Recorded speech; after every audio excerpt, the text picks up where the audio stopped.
We're going to look at my legacy deck, Death and Taxes. Now, I'm not a seasoned legacy player. Uh, I've played a couple of times at my local game store and online. Um, I like Death and Taxes. I found out about the deck probably about 8 years ago. I believe it was created by a guy called Finn on MTG Salvation. He probably started it in the mid 2000s, I believe. And I remember looking at the deck, and I do like the idea of White Weenie. And it was a very interesting concept, and it was it seemed like a lot of fun at the time. So I've been eyeballing it for a couple years, and then recently, within the past few years, I decided to build it up, and this is what I have now. So let's start out with the lands here. I've got 11 basic plains, because in Legacy, having basic land is a good thing in general to not be hurt by back to basics, price of progress, land land effects like blood moon, wasteland, that sort. So 11 planes in the deck. Keep a good, strong, healthy, basic land base. And then next I'm going to start out with 3 Caracases. This card's essential in Death and Taxes in that I do play a lot of legendary type creatures in here. And it also helps out in the format when you're fighting against Reanimator, Sneak and Show kind of decks. Basically, decks that use other legendary creatures, you can kind of keep them from taking advantage of you. So that is Caracas, and I have 3 in here. I didn't want to go with 4 because drawing too many can hurt me. So 3 was a good amount of number to draw into and have a good consistency. Next card is one of the stable parts of the deck in terms of its mana denial. It's called Rashad Port. You tap 1, add 1 colorless mana to your mana pool. Tap 1 and tap Rashad Port. Tap target land. This is attacking the resource part of your opponent. It can be really effective against multicolored decks. It can punish decks that don't use basic lands and rely on specialty lands to get their deck functioning. So this can effectively shut that down. Some players, they run with Ghost Quarter instead of Rashad Port, or in addition to it. I haven't tried that yet, and I'm pretty much just staying with the stock build of a mono white of Death and Taxes to learn more about the deck and Legacy in general. It is a hard deck to pilot. I make a lot of errors usually. So, but back to the Rashad Port, it's essential for this deck because you have Aether Vials in it, and you can use your land for denial of their land, which puts a lot of pressure on the other deck, and you can come out ahead and win games. The trick is knowing when to lay off porting another land and using the port for mana production. So that is the challenge for me in the deck. Next up is another core essential part of the deck, Wasteland. I play with the playset of these in the deck. It's basically tap 1, add a colorless mana to your mana pool, or tap it, sacrifice Wasteland, destroy target non-basic land. This all fits in with the mana denial, obviously, and punishing decks that use a lot of non-basic lands. So that's why I'm using Wasteland in here, and it fits perfectly with Aether Vial because there's no real downside when you have an active Aether Vial on the board. You could just keep putting out creatures and destroying the land at the same time, and it really stacks up hard against the other deck on the receiving end. So that is Wasteland. Next up is a Singleton of Cavern of Souls. As it enters the battlefield, you choose a creature type, tap it, add 1 of any color to your mana pool, tap it, add 1 colorless mana, and you tap it. Its second ability is add 1 color of any mana to your mana pool. Spend the mana only to cast a creature spell of the chosen type, and that spell can't be countered. That is important with Cavern of Souls. This deck does use a lot of humans, although you can name humans, elementals, core artificer, whatever you need to get out to advance your board state. This is effective in the format because there's a lot of counter spells, force of wills, dazes, and other effects that can stop you from casting a card, like counterbalance, for example. So that is Cavern of Souls. I do want to put a second one in the deck, but I don't have the money at the moment. And I do want to kind of change up the mana base a slight bit. Maybe replace the planes with Seagate Wreckage so I can start drawing, or Horizon Canopy. But there's 23 land in here, and that is a land section of the deck. Starting off with the main body, we have a play set of Swords to Plowshare. You need to be able to control the creatures, and this is the best removal for white, or any deck that splashes white for creature removal. Target creature is moved from the game entirely. Creature's controller gains life equal to creature's power. 1 white mana, instant. Simply the best source spell to use when dealing with other creatures in the game. The life gain is not too much of an issue.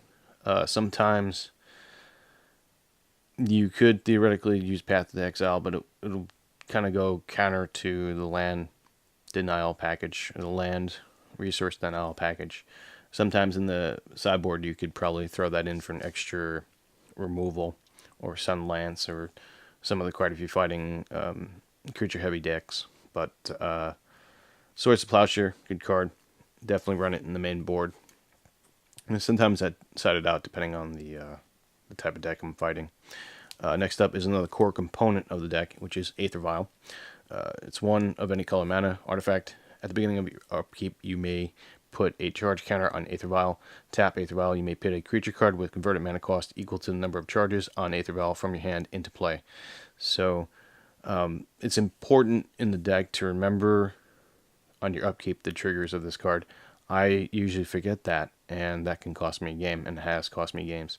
So it's important to remind yourself before, after you untap, and before you draw. Check the Aether Vial and resolve its trigger. If you don't, you're losing out. Extremely powerful card. Enables our creatures to go instant speed, not being able to be countered. Very hard to get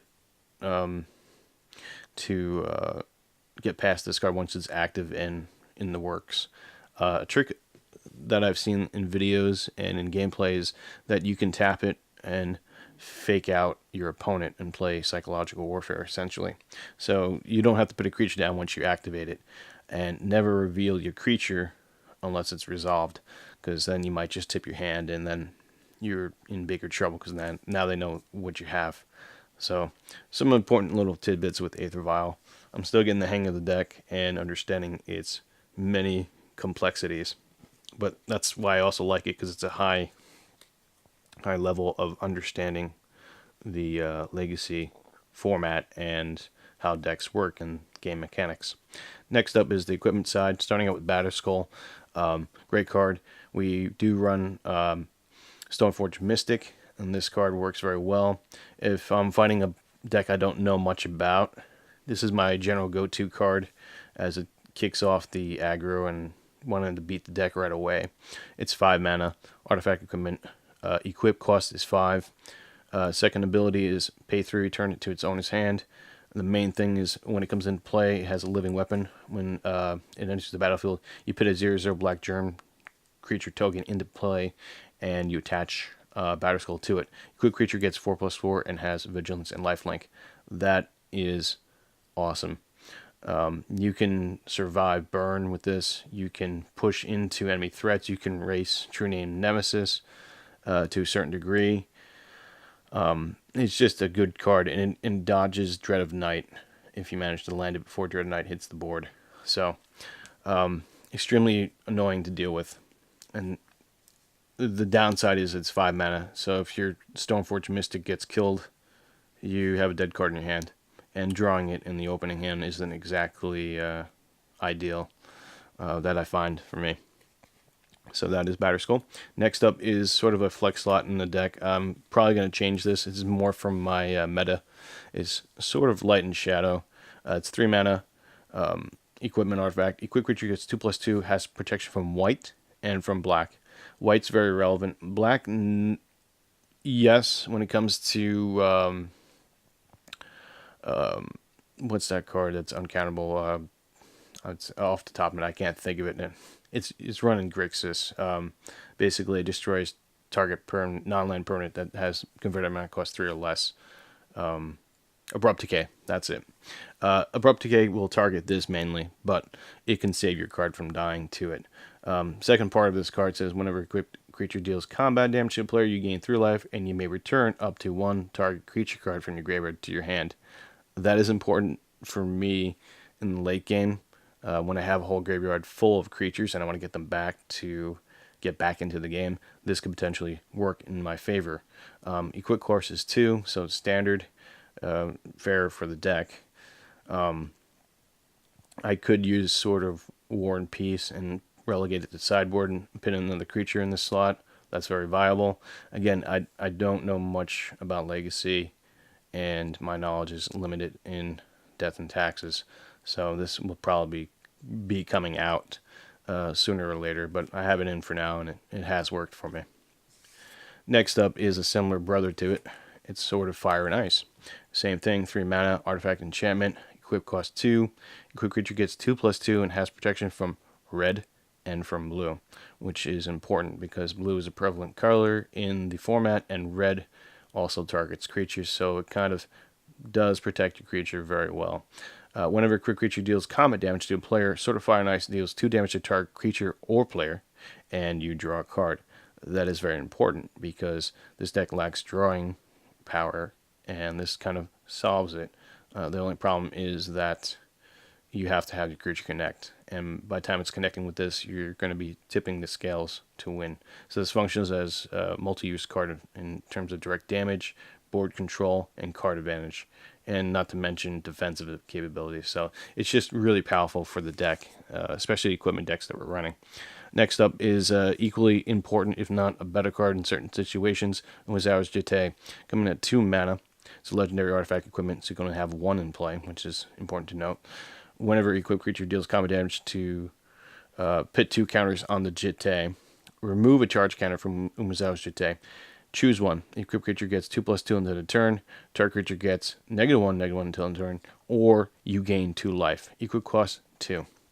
So this card is a multi-use card, much like Sword of Fire and Ice, in that you can control the board, you can prolong and survive by the life gain off of it, or you can push damage and go aggro route. So it has a multi-use function, and it is one of the main cards that provide an answer to a lot of problems the deck can face.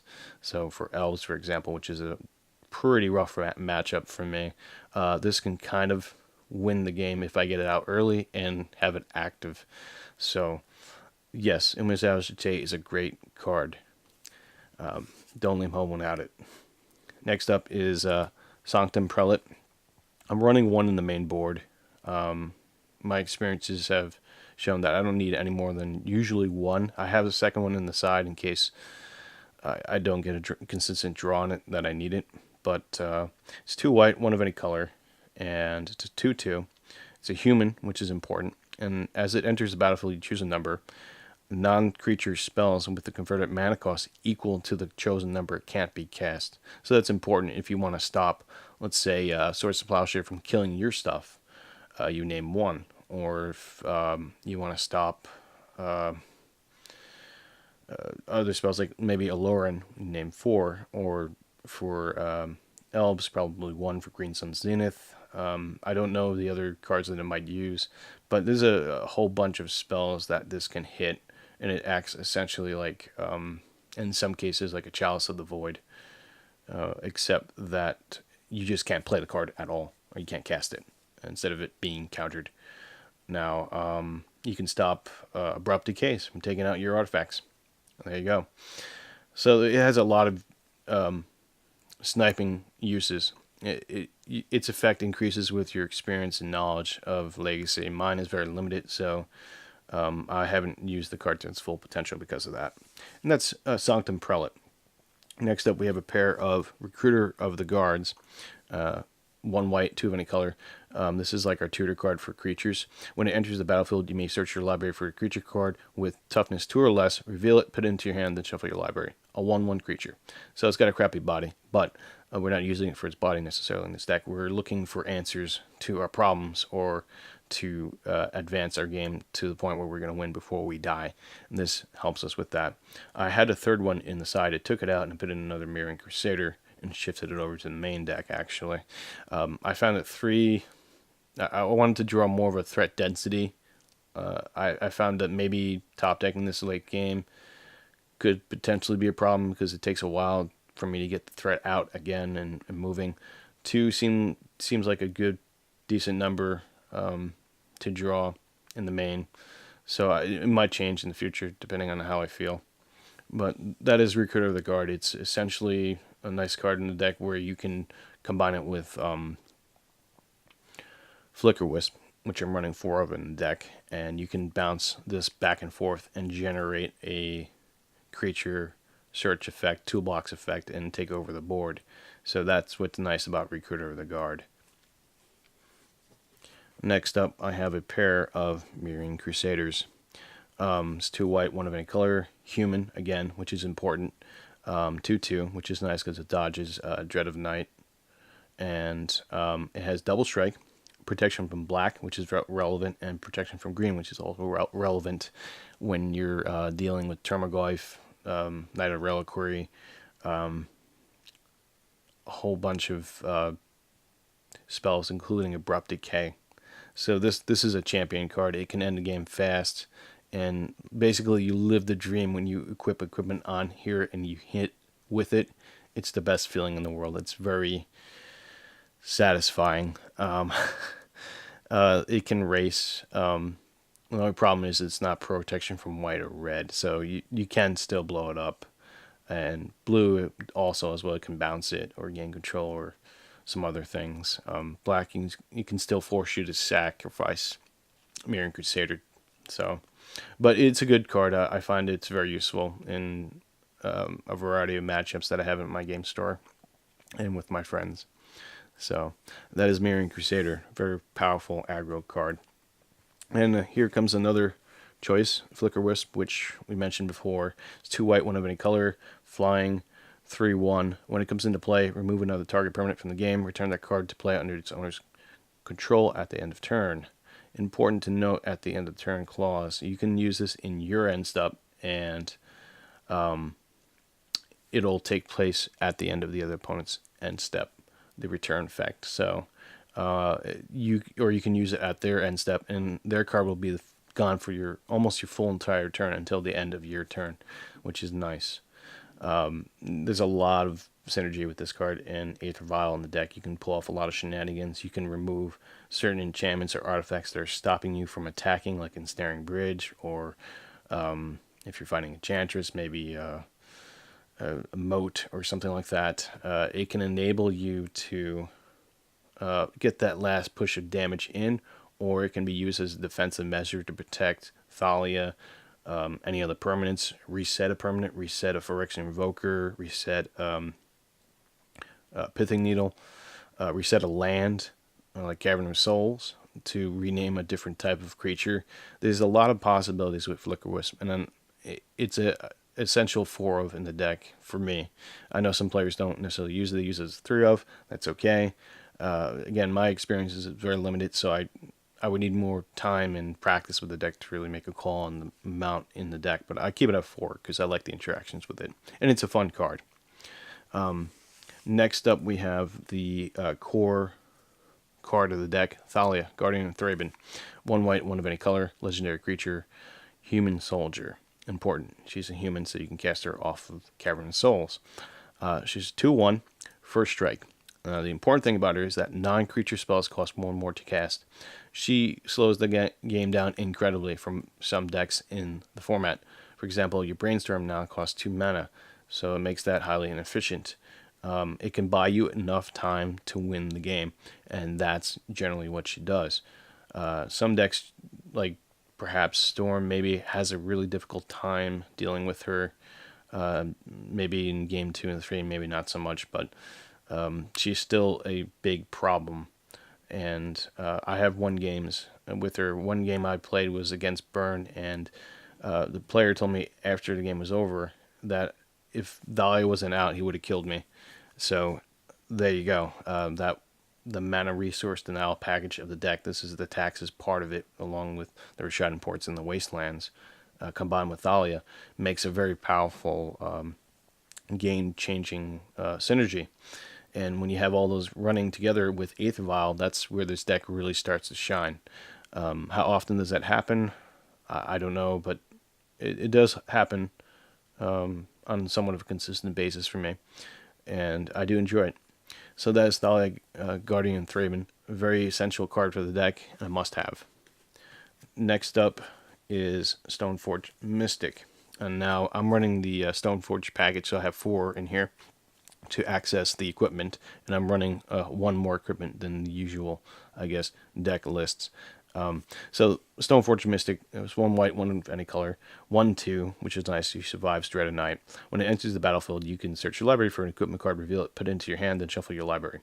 Second ability, pay 1 white, 1 of any color, tap Stoneforge Mystic, put that equipment card from your hand onto the battlefield. So she gets past counter magic and can put down Batterskull at instant speed. So you can kind of surprise players with that. You can Vial her in at 2 counters, so she comes in relatively early game by turn 3 if you're lucky, or turn 2 if she doesn't get countered. Very powerful card. It's really the only card advantage that I see in the deck, other than the Recruiter. And nice thing about Stoneforge is that you can Flicker Whisper and get more equipment to really suit up your creatures. So there's a lot of like tricks you can do with Death and Taxes, which is why I like it. It's got utility, and I'm attracted to decks with utility, and this brings utility to the deck and consistency. So automatic 4 of. There are some decks that I've seen that just cut her out and put more Hate Bearers in, which is interesting. It's basically White Weenie Hate Bearers and without the Stoneforge package. I think it's essential, but I haven't tested other experimentations with the deck yet. So that is Stoneforge Mystic, extremely powerful. Next up is a pair of Serra Avengers. Now, I've been back and forth with this card. I sometimes want to increase the amount of Serra Avengers in the deck to maybe 3 or even 4 in some cases. She's a good card when it comes to my mortal nemesis, True Name Nemesis. She can race True Name because she has flying and vigilance. Only problem with her is that you can't cast her during your first, second, and third turns of the game. And she costs 2 white, which sometimes might be an issue. Might be. But generally, more often than not. The idea is, the efficiency of this card is you would cast it out, not cast it out, but use Vial on turn 3 to get it out as instant speed, suit it up, and fly over and beat the crap out of your opponent. A very good card for that. Just an aggro-based card. I like it. 2 white mana, 3/3. You can't go wrong. The trick is just getting it to connect and survive. So that is Serra Avenger. Next up is a 2 set of Phyrexian Revoker. 2 of any mana, artifact creature, 2/1. As it enters the battlefield, name an online card. Activated abilities of sources with the chosen name can't be activated. That is important because you can name Lion's Eye Diamond for combo. You can name Lotus Petal for, say, Reanimator, or Chrome Mox, I believe. Anything that you can get, you can actually stop it from producing mana, which is important. It's different than Pithing Needle, whereas Pithing Needle can hit lands. This can't. This obviously hits Deathrite Shaman, Jace, the Mind Sculptor, and a bunch of other cards that even in the mirror match you can name Stoneforge, you can name Jit. It's just too many targets for this thing to name. I mean, it's just so much to use it on. I don't have 3 in the deck. I like to, but I have been toying with the idea of having 3 in there just to provide a good, consistent draw on it. I don't know enough Legacy to name something blindly while putting this out on a Vial or just casting it. One of the other benefits of it is that it doesn't die to Dread of Night. and it can block creatures that have protection from colors. So that is effective, and it's an artifact. So I am running Enlightened Tutor in the sideboard, so I can theoretically have a third tutoring effect for this card. So that is Phyrexian Invoker, definitely a good card to have and a good hate bearer. Last set of creatures in the deck here is Mother of Ruins. And Mother of Ruins is the typical 1-drop. She's the shield in which you can get your damage through or protect your Thalia and maintain your lock. Just a great, efficient, annoying creature to deal with, and sometimes a game changer, because if she's not answered, she's going to make the game really rough for you to win. Basically making you use 2 removal spells, forcing you to play differently if she survives. So 1 white mana, 1/1, tapper.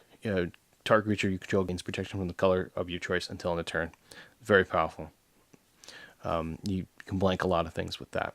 So that is Mother of Ruins. And I believe that is the majority of the deck there. Moving along to the sideboard, it's a work in progress, and it's usually based on where I play. So if you go into GP and you probably want to change the deck list, at least when I'm running, and look up who you're fighting against and plan accordingly. Let your environment dictate how your deck is set up. So, with that being said, we're starting out with a Rest in Peace in the deck to stop Deathrite Shaman type decks, Snapcaster decks, and Reanimator decks or Dredge decks. Anything that uses a graveyard, Rest in Peace is probably going to be coming in. So, it's 1 white, 1 main color. When it enters the battlefield, exile all cards from all graveyards. If a card or token would be put into a graveyard from anywhere, exile it instead. So, effective card. I like it better than Graph Diggers, even though Graph Diggers is a little bit faster. This just gets rid of everything. So it shrinks Termaglyphs. It kills off the trash for Deathrite Shaman to feed off of. So and that's an important thing where Deathrite Shaman is really common from when I play in Legacy. So next one is Cataclysm. I don't have the Gideon Planeswalker for the slot, so I'm using Cataclysm instead. I like it. It's 2 white, 2 of any color. Each player chooses from among the permanents he or she controls an artifact, a creature, an enchantment, and a land, then sacrifices the rest. This is sort of like my insurance policy to bring the game back to a level where I can win or lock out permanently a win con on the spot. So, have I used it often? Not that much, but it does come in handy in certain matchups. I'm not aware of all the matchups it does come in handy with. Again, my knowledge is limited at best in Legacy, but I like the idea of being able to get rid of land and planeswalkers effectively with this card. So that is Cataclysm. Next up is a Singleton of Enlightened Tutor. I've been going back and forth about having this in the deck versus another, let's say, Surgical Extraction or something. But it's 1 white, instant, search your library for an artifact or enchantment, reveal that card to all players, shuffle your library, and put the revealed card back on top of it. Essentially, it doubles the enchantments that I have in this deck and the creatures that are coming up, and the consistency of drawing artifacts and enchantments. I use a couple in the deck, and I had some when I initially made the deck, and this was in the deck too originally. So it's still in there, and I plan on keeping this in here. I might be convinced to move it out depending on what happens in the next few months. Next up is a Singleton of Brimmoz, King of Oreskos. 2 white, 1 of any color, 3/4, Vigilance, Cat Soldier, legendary creature. Now that can be a problem and a blessing because we are running Karakas, but then other players can run Karakas too, so that could be a problem for Brimmoz. He doesn't protect himself for 3 mana cost, which can be a problem if you don't have Mother Runes out and active, or swords on him to protect him from the appropriate colors. Whenever he attacks, you put a 1/1 white Cat Soldier creature token with Vigilance onto the battlefield attacking. Whenever he blocks a creature, put a 1/1 white catch altered creature token with vigilance onto the battlefield, blocking that creature. That is important because he can clog up the board and create more bodies for your equipment to be carried. So that is a good thing. I've been kind of wishy-washy about him in playing in the actual performance field. He seems okay. I prefer the Mirian Crusaders because they have protection from black and green, and the dodges Abrupt Decay. It fights Tremorgoyf, and it has double strike. So I think normally Mirian Crusader is better at getting through and connecting with equipment, but Brimaz can be good at clogging up the board and creating a whole mess to deal with. So it's kind of I don't know when to shift cards. Obviously, if their deck is not using black or green, then maybe I'll take out Mirror Crusader. Like, for example, Burn. I'll probably switch out and put Brimaz in there because he's 3/4 and he dodges Lightning Bolt, let's say, for example. And he makes extra creatures to block the early hitters of red. So that's something I would do. I can't think of any other examples of which I would side in Brimaz right now at the moment, but that would be one of them. I like him in the deck. I like him as a card in general. He's a really awesome card. I have him in a mono white aggro deck, which I did a video on earlier, and he works effectively in that deck. So he's staying in the deck for now, and I like him there. I have another copy of Sanctum Prelate just for consistency. Again, I want to be able to draw the card versus certain decks that I can turn off their non-creature spells. So that is Sanctum Prelate. Part of the original core of the deck, when it was made by Finn in the early mid 2000s, was Mangara Corridor. 2 white, 1 of any color, 1/1 legendary creature, human wizard, which is important. He's a human. You can cast him off of Cavern of Souls. Also, you can tap him, remove him from the game, and target permanent from the game. So what's interesting about the interaction originally designed in the deck was Karakas is supposed to bounce him before his activated ability resolves. Now you can save him 2 ways with the deck: Flicker Wisp and Karakas. So let's say you have a problem with the permanent, you can permanently remove that permanent and you can save him in the process. So Karakas is one way. Flicker Wisp on a vial in response to his activation will also do that. So that is Mangara Corridor. I think he's a little slow for me, or she rather.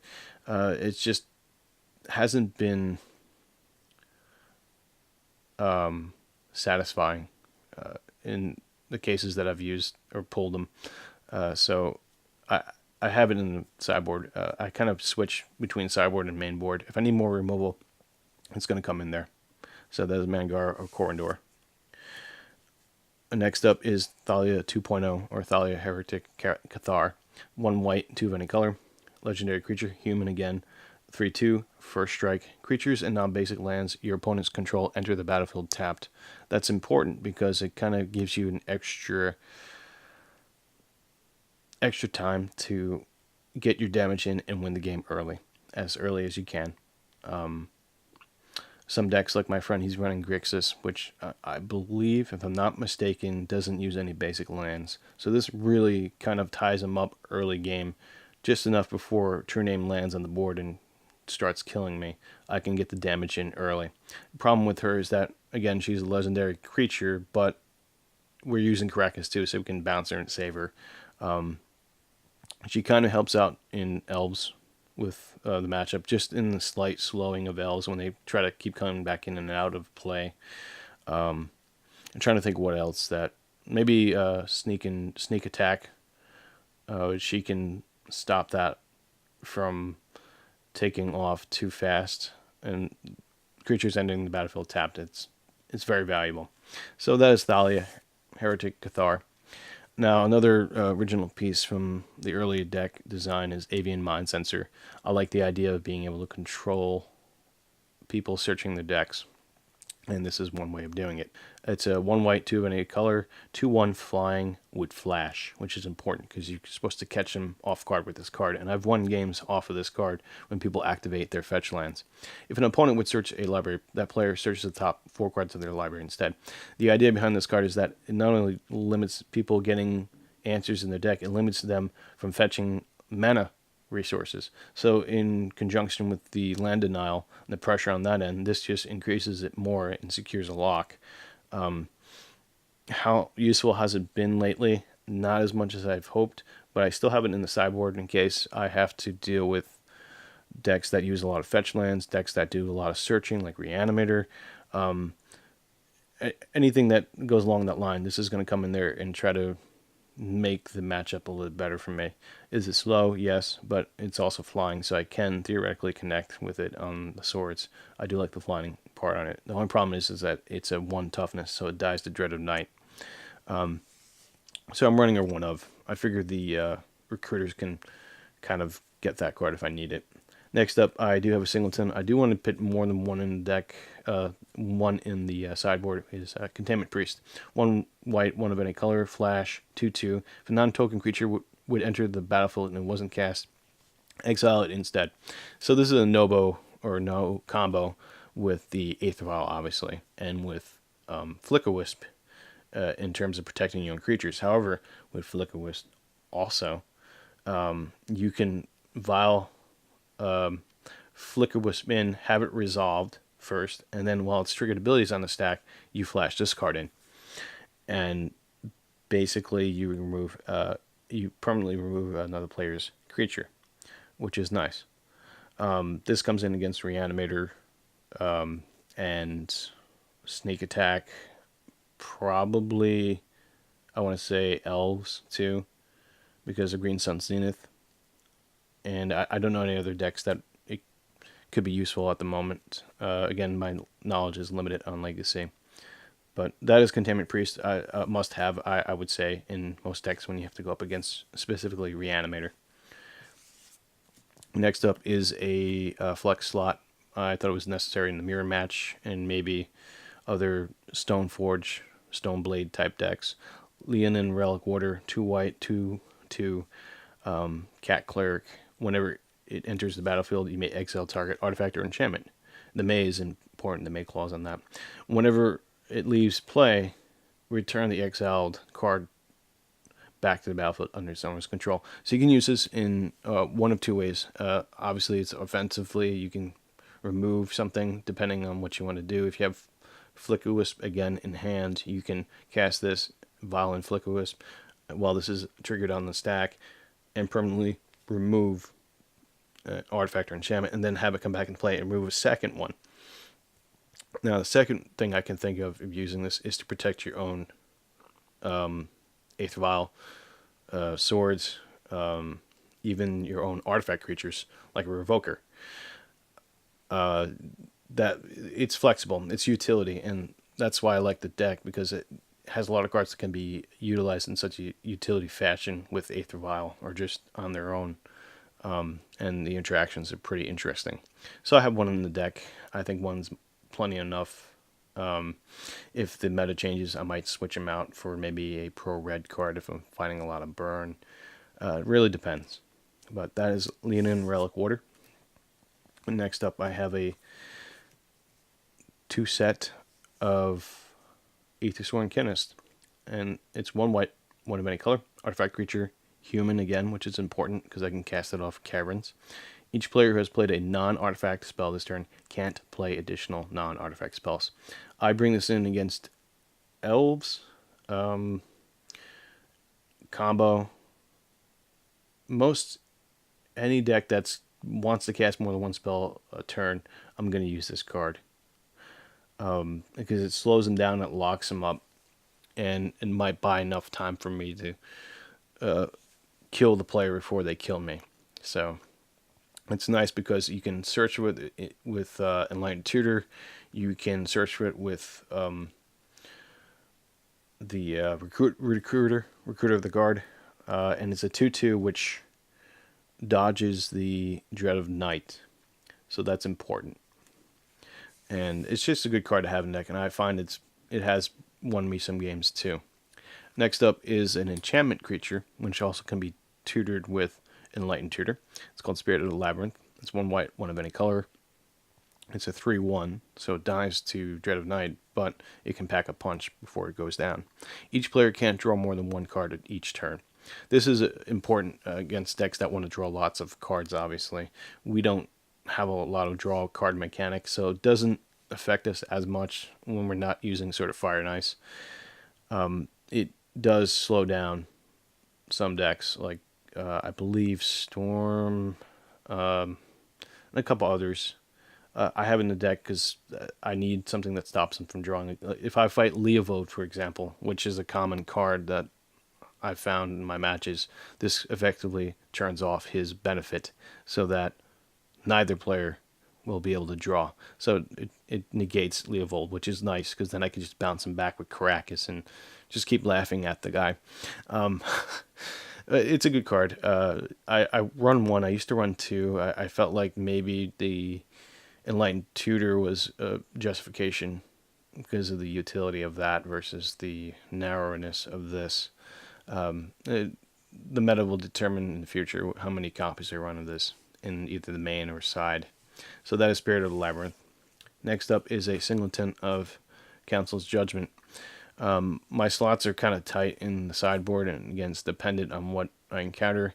True Name Nemesis is coming back, and I think I'm going to have to run 2 of these. This is 2 white, 1 of any color, sorcery. Will of the Council. Starting with you, each player votes for a non-land permanent you don't control. Exile each permanent with the most votes or tied for most votes. So this is incredibly effective at getting past creature cards that have hexproof, shroud, anything that says you can't target it. It's just a great answer in white for stuff that you can't target. And it works wonders on True Name Nemesis. That's the primary reason why I have it in here. Other than that, it does hit Planeswalkers and obviously any non-land permanent, which is just as effective. So that is Council's Judgment. I like the card. Very good sideboard card. Last but not least is Pithing Needle. 1 mana of any color. As it enters the battlefield, name a card. Activated abilities of sources with the name chosen can't be activated unless they're mana abilities. So don't put this on the battlefield and say Lion's Eye Diamond. It's not going to work because it's a mana ability. Or Lotus Petal or Chrome Mox or something like that. You want to name a fetch land. And if you're really knowledgeable about the decks that you're fighting, you can blindly cast this and get a good hit. I'm not that knowledgeable. Again, my knowledge in Legacy is very limited. This is a skill card, in my opinion. It does help with the mirror matchup against Mother Runes and Stoneforge Mystic or Jit or whatever. Anything that needs to be locked down to ensure a win. And that's why I have Pithing Needle in here. And the fact that it's an artifact, I can Enlighten Tutor for it again, which is nice. So that is the full deck with the sideboard. I'm going to show some cards on the side that I had used in the deck at one point or had considered using. Just really briefly here. Warping Whale, 1 colorless, 1 of any color. Instant speed, which is nice. Choose 1. Exile target creature with power or toughness 1 or less. Counter target sorcery spell. Or put a 1/1 colorless Eldrazi Scion creature token on the battlefield. It has sacrifice this creature, add 1 colorless mana to your mana pool. As you can see, it's a multi-use card in the deck, which is very effective. This deck wants cards that are flexible. It's a flexible card, and it's an instant. So I can do creature removal with it. It's colorless, too, which is nice. I can counter-target sorcery spell, which is a very important thing when, let's say, they're going to cast Toxic Deluge. Well, I can counter it because it's a sorcery. Or Engineered Plague or something like that. Any sorcery that will potentially end the game for me right then and there. I can use this card and stop that. Or I can put out a creature to carry a equipment or generate mana. So the possibilities are vast with this card here. I don't have it in the sideboard yet. I've been kind of playing around with different testing, so that's why I haven't used Warping Whale yet. But it has potential from what I can see. Next up, Surgical Extraction. That's just there to handle the Chancellor of the Annex kind of thing going on with Reanimator. So I need to be able to compete on turn 0 against Reanimator, some combo pieces, anything that's going to abuse the graveyard mechanic right away. I need the speed of this card. So I'm still considering it for the sideboard. I'm figuring out how to change and manipulate that around. Next up is Sunlance. I was looking for another creature removal card that's not necessarily Path to Exile.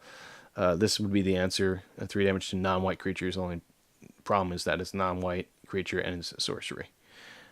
Next up is Vurin Wingmare. 1 white, 2 of any color, flying, 2/1. Non-creature spells cost 1 more to cast. Basically a non-legendary Thalia, but with 1 more casting cost with the benefit of flying, but the lack of first strike.